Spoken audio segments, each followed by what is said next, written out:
For this video lecture of the American Government class, I just wanted to talk a little bit about the 12th Amendment as far as what inspired it and why. The 12th Amendment is revising the Electoral College, which we've talked about a little bit. And you could argue that at that time, particularly this election of 1800, is where we have the two-party system that really starts to form. So let's go to a spreadsheet and take a look at that. So first of all, we want to look at the election of 1796, where we started to see the potential problems from the Electoral College. Prior to that time, Washington had been elected unanimously in the two previous elections, which is somewhat unheard of in today's world. But Washington decided not to run in 1796, and he was starting to see two-party systems starting to form under two very influential people beneath him, that being Hamilton and Jefferson. Under Hamilton, the Federalist Party started to unofficially form. Hamilton was more for a stronger central government. Thomas Jefferson was not an anti-federalist, but he was more of a democratically oriented, and we had a republic, so his followers were starting to call themselves the Democratic Republicans. In his farewell address, Washington warns against this potential for party strife. As we talked about before, one of Madison's initial concerns was of factions, and he considered parties just yet another example of a faction. And he would have to change his tune on that later on as parties became somewhat of a natural structure in our election system. But Washington's farewell address is literally a starting pistol for these parties to start to form. So let's look at the election of 1796. Per Article 2, at that time, this is before the amendment, Article 2 initially set out for the electors who were appointed by each state, and they were given a certain number of electors per state based on your number of representatives plus your two senators. The Constitution called for the electors to cast two votes, and this is where we see the problem starting to happen. This is kind of an accident waiting to happen, is that the electors would cast two votes, and the candidates for both the president and the vice president are put in the same voting pool. So everybody's piled together in one pool, and the electors will cast two votes. The original intent was most likely that you would cast your votes for the two best candidates for president, and as initially outlined in the article, is that whoever had the majority of the electoral votes would be president, and whoever had the second most number of electoral votes would be vice president. Sounds pretty logical. But looking back, you can almost see the accident waiting to happen here. At that time, there were 16 states, so the Electoral College had 138 electors. 70 votes were needed to win for the president. So let's look at the candidates. For the Federalist candidates, Hamilton, this is where we started to see a little bit of friction between Hamilton and John Adams almost immediately. Hamilton was somewhat of the unofficial leader of the Federalists. However, John Adams was the vice president for 8 years under George Washington, so John Adams was a pretty logical choice for the Federalist candidate in 1796, much to Hamilton's chagrin, as we'll see later on. Adams chose Thomas Pinckney as his running mate for vice president. As far as the Jeffersonian, or what they were starting to be called, were the Democratic Republicans, it's pretty logical that their choice for president would be Thomas Jefferson. And his running mate was Aaron Burr, who we will get to here in just a few minutes. So let's look at what the results were of the Electoral College vote in the 1796 election. So what we see is that John Adams squeaked ahead with 71 electoral votes. He had just over the majority required to win. Thomas Jefferson had 68. It was close, but according to the Electoral College, Adams is the president, and whoever got the second most number of electoral votes would be vice president. In this case, Thomas Jefferson was vice president. So now let's move to the election of 1800, because even though we start to see some things that could be problematic here, it all comes to a head in the election of 1800. Let's take a look at that. So looking at the election of 1800, again, there was 138 electors, 70 votes needed to win. The candidates for the Federalist Party were, once again, John Adams running for re-election. The candidate for the Democratic Republicans, no surprise yet again, Thomas Jefferson, who had been the vice president for the previous 4 years. Adams actually chose Charles Pinckney, relative of Thomas Pinckney, for his running mate to be vice president. Jefferson once again chose Aaron Burr to be his running mate. Now, some things were happening behind the scenes. Hamilton, again, was kind of stirring the pot behind the scenes. That's would eventually get him into trouble, as we'll see here in a few minutes, but he was a source of a lot of drama behind the scenes, Hamilton was, and he was not happy about John Adams being the candidate for the Federalist Party, and Hamilton actually worked behind the scenes somewhat, seeing this potential flaw in the Electoral College. He was pushing to see if Charles Pinckney might be able to get more electoral votes and actually be the president. So that's just some drama behind the scenes there, but that's not really what's going to be the big problem. So let's look at the results. This is where it starts to get complicated.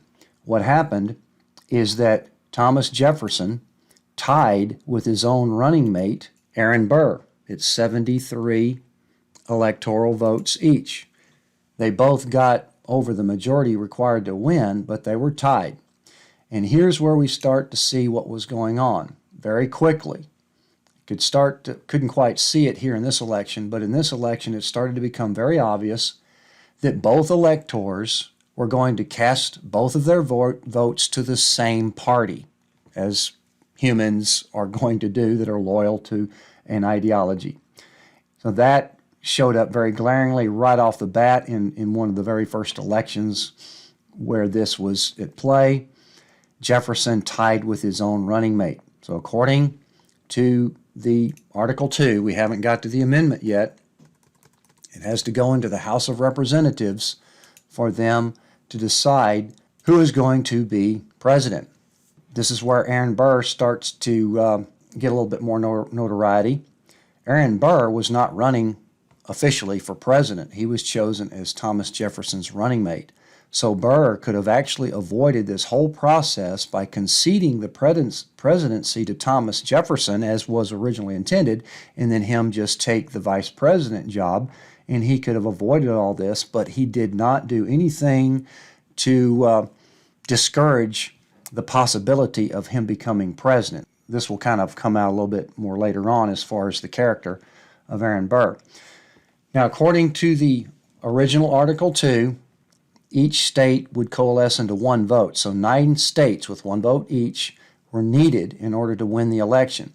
And here's where it starts getting messy. For 2 weeks, they kept casting ballot after ballot after ballot, and in each case, the House remained deadlocked at 8 for Jefferson and 6 for Burr. As you can see, they needed 9 to win. And they were hopelessly deadlocked, and things were starting to get tense here because it's looking like we're about to change to another party. That's kind of a death blow to a lot of countries that aren't stabilized yet. You change to a different party, could be chaos. Now, this is where Hamilton started to work behind the scenes. A little backstory here.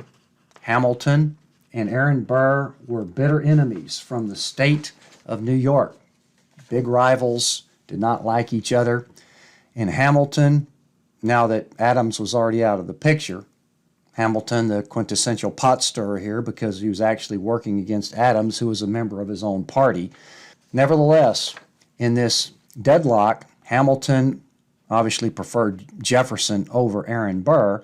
So Hamilton actually went on a letter writing campaign to try to discredit Aaron Burr. And here's one of the excerpts from that. He said that a man with wrong principles, implying Jefferson because he did not agree with everything that Jefferson espoused. However, nevertheless, that was far less dangerous than a man devoid of any principles. And there he was referring directly to Aaron Burr.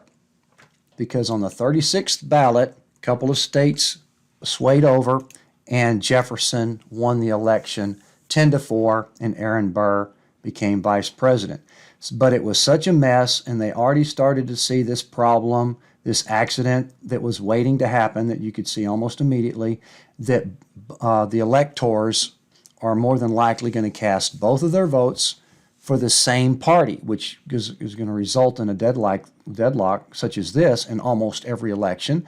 So therefore, almost every election would probably end up going to the House of Representatives for them to decide. That was obviously not the intent. So this led to the 12th Amendment, which was eventually ratified in 1804. And the main thing that they did to resolve that issue is they separated the ballots between the president and the vice president. But the majority of electoral votes was maintained. And this is what we will see has indirectly facilitated our two-party system, along with single-member districts. So even though they corrected this potential problem right here, by maintaining this electoral college system that requires a majority of votes to win the president, the two-party system was pretty much facilitated from there on out. Let me give you an example. If you have, let's just say you have a class election, and you have three equally qualified candidates. If all three of those candidates are equally likable and equally qualified and you have an election, what is the probability of one of those winning a majority of the votes? Well, it's not as good because according to the way I just described that, you'd probably look at each one of those candidates would get 1/3 of the vote. So therefore, you'd have to have some sort of tie-breaking or deadlock process as a result. So what this means is that if the parties figured out fairly quickly that if you only have two viable candidates, then you are virtually assuring your chances of one of them at least getting the majority. So this kind of indirectly, unofficially led to the entrenchment of our two-party system. Ever since that time, there's only really been two effective candidates running for president. Now, another distinction that the election of 1800 did provide was that this potential for chaos was overcome. The election of 1796 resulted in the change of a new person as president, but they were the same party. In the election of 1800, we actually had a change in a new party being in control of the government. And once the republic stabilized, the consolidation of democracy ensued. We survived that, came through it successfully, made some adjustments. The election of 1800, not just inspiring the 12th Amendment, but as far as a relatively interesting turning point in our real young history.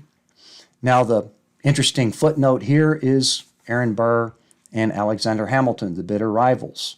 Burr kind of showed a little bit of his character there when he refused to step down in this election. In 1804, Jefferson did not pick him to be his running mate. So Jefferson himself was probably still a little bit irritated because he did not choose Aaron Burr to be his running mate in the 1804 election.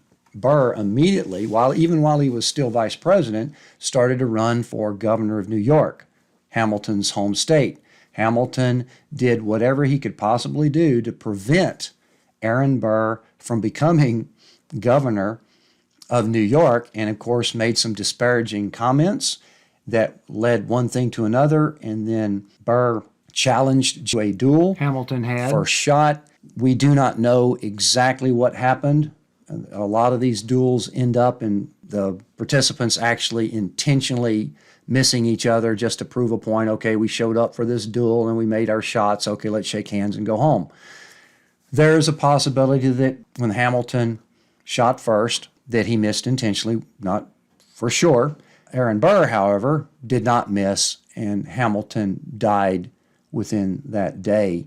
So one of the most influential, important founders / framers of our American government, dead in his late 40s there. Burr went on to even more notoriety. He was tried for treason on more than one occasion.